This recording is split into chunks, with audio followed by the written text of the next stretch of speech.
The Three Little Pigs pattern is done, and I am so pleased with how they turned out, and I cannot wait to share all the details of these cute little guys with you today.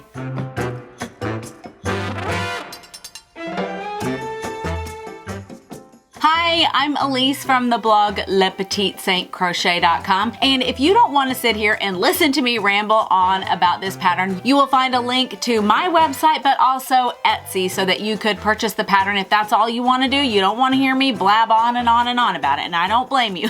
But I wanted to go ahead and give you a few details about the pattern. That way you know exactly what you're going to be getting. This is one of the three little pigs here, obviously, and he has a crocheted body, but the clothes are knitted. And that is one thing that I want everybody to know before you purchase the pattern. He's crocheted, but there's also knitting involved, and it is knit in the round. And I did these on double pointed needles. All of the crocheting is very standard for amigurumi. So if you've ever crocheted amigurumi before, you're going to be really familiar with the techniques that I'm using. I made the decision not to have progress photos, but to do video tutorials for the techniques that you might need a little bit of help with. So for anything standard, I pretty much figured you already know how to do it, because this is definitely not a beginner pattern. You need to be an intermediate crocheter with a little bit of amigurumi experience. Also, you need to be an intermediate or an advanced beginner as far as knitting is concerned, and that you're comfortable knitting in the round. But I have video tutorials for those parts of the pattern that maybe you need a little extra help with. So they're all linked in the pattern, so that way you have them and you can click right on the pattern and it will take you straight to the videos. You'll also find a playlist for the Three Little Pigs on my YouTube channel. I've already gotten a lot of questions about what yarns to use, and actually what I did was I experimented with a lot of different combinations of yarns. For the bodies, I used a worsted or an Aran weight yarn, and for the clothing, I used a sport weight yarn. I have the details in the pattern listed of what yarns I used for each one of these pigs because they are all different, but it really doesn't matter. Use whatever worsted or Aran weight yarn you want for the bodies, and then choose a sport weight, a 4-ply, or a light DK weight yarn for the clothing. But you'll also find all of the details about the specific yarns in the pattern.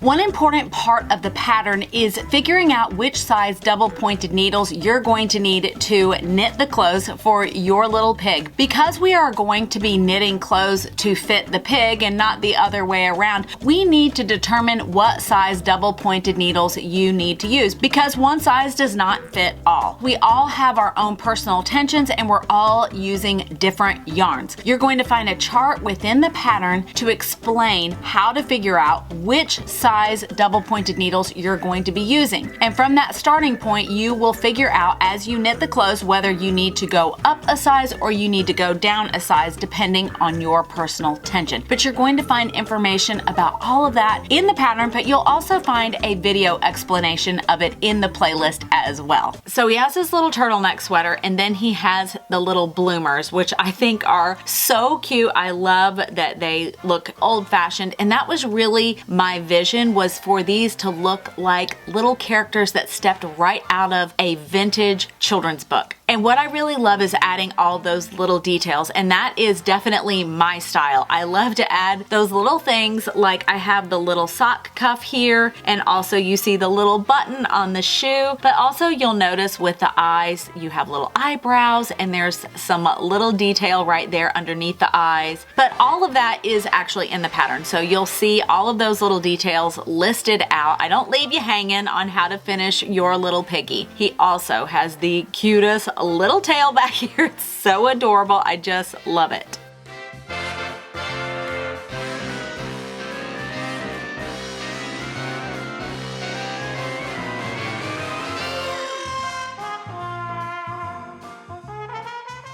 The pattern was tech edited by Emily from Fiat Fiber Arts, and I also want to thank my testers. They are an amazing group of ladies. I love them so very much, and I thank them from the bottom of my heart for helping me out with this pattern. And make sure to check them out and see their little versions of their piggies. There is Roz from Play Hooky with Me. She has an amazing YouTube channel, which you will find a link for her in the description box below. And also my good friend Dawn from the YouTube channel Dawn's Days. Oh my gosh, I just love Dawn. She's the most wonderful lady. She vlogs and has a crafty podcast on her YouTube channel as well, and you'll find a link for her in the description box below. And someone who has become a new friend is Danielle from Co for Stitchery. She generously offered to test the pattern for me about a month ago, and I took her up on it because I saw the beautiful work that she does on her Instagram account, but I will leave a link for her as well in the description box below. These little guys have really been a labor of love for me, and I thank you guys so very much for all of your comments and your encouragement to keep going and to get this pattern out to you guys, and I really hope that you enjoy it. Please give this video a like and subscribe to the channel if you aren't already, and make sure to check out the playlist for all of those video tutorials. They're in the pattern, but I also want you to see them on the playlist. That way you know exactly where they are if you get stuck on a part. You can always reach out to me and ask questions if you're unsure of something, but just keep in mind that you really need to have some amigurumi experience under your belt first before you tackle this pattern. But thank you from the bottom of my heart. You guys just make me so happy. I love hearing from you all, and stay safe out there and happy stitching.